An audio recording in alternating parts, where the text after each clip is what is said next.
Caroline Fary est avec nous pour un décryptage. Vous vous êtes penchée, Caroline, sur une étude de l'Agence nationale du médicament, c'est donc scientifique et officiel, et il en ressort que si ces effets indésirables existent bien, ils sont attendus et non graves, Caroline.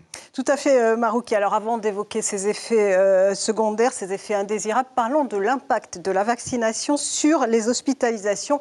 Et quoi de mieux que les courbes pour visualiser les différences. Ça, c'est un graphique qui émane de la direction de la santé. Ce sont les admissions à l'hôpital en fonction du statut vaccinal.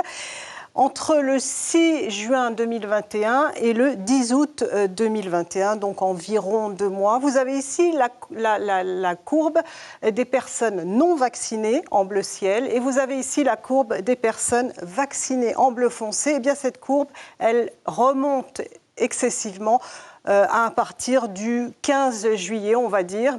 Et ce sont donc ces personnes non vaccinées qui sont admises à l'hôpital. Vous voyez qu'on voit une nette différence. Et alors, je vais vous donner quelques chiffres tout de même pour illustrer cela. On va revenir sur une journée. Et sur 1 million de personnes non vaccinées, eh bien, on va comptabiliser 132 hospitalisations et 35 réanimations. Ça, ce sont des chiffres à l'échelle nationale. Sur cette même journée, sur 1 million de personnes vaccinées, eh bien, on va enregistrer 16 hospitalisations et 4 réanimations. Alors, vous le voyez, ces chiffres sont parlants. On voit bien qu'il y a une différence. Et puis, on voit bien que le vaccin protège des formes graves de la maladie, Marouki. Oui, mais à ce moment-là, quid des effets secondaires du vaccin, Caroline? Alors, la majorité des effets secondaires sont attendus.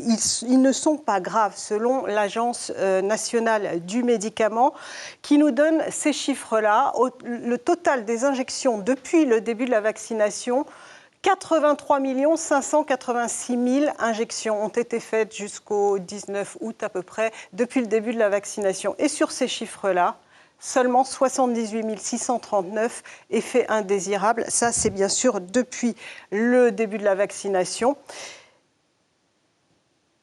Et les effets secondaires, là-dessus, eh bien, ils ne représentent que 25% de cas graves et 75% de cas non graves.